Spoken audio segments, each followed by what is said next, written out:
Johor Darul Ta'zim bakal berdepan cabaran getih menentang juara bertahan dari Arab Saudi Al Ahly pada aksi suku akhir ACL Elite Jumaat ini.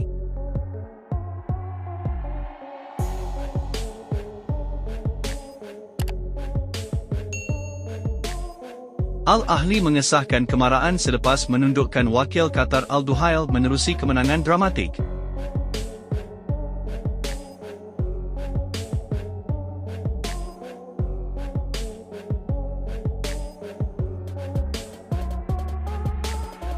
JDT pula berjaya melangkah ke peringkat suku akhir ACL buat kali pertama selepas menewaskan kelab Jepun Sunfreeze Hiroshima dengan agregat 3-2 pada pusingan 16 terbaik.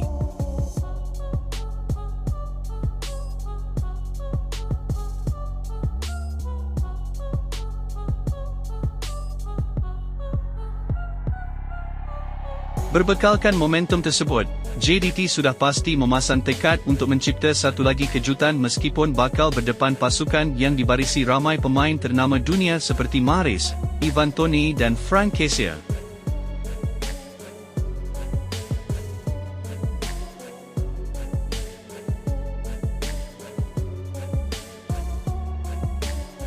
Dalam masa sama pasukan kendalian Hisco Moors itu telah melakukan persiapan rapi dan kini sudah berada di Jeddah bagi menghadapi perlawanan penting tersebut.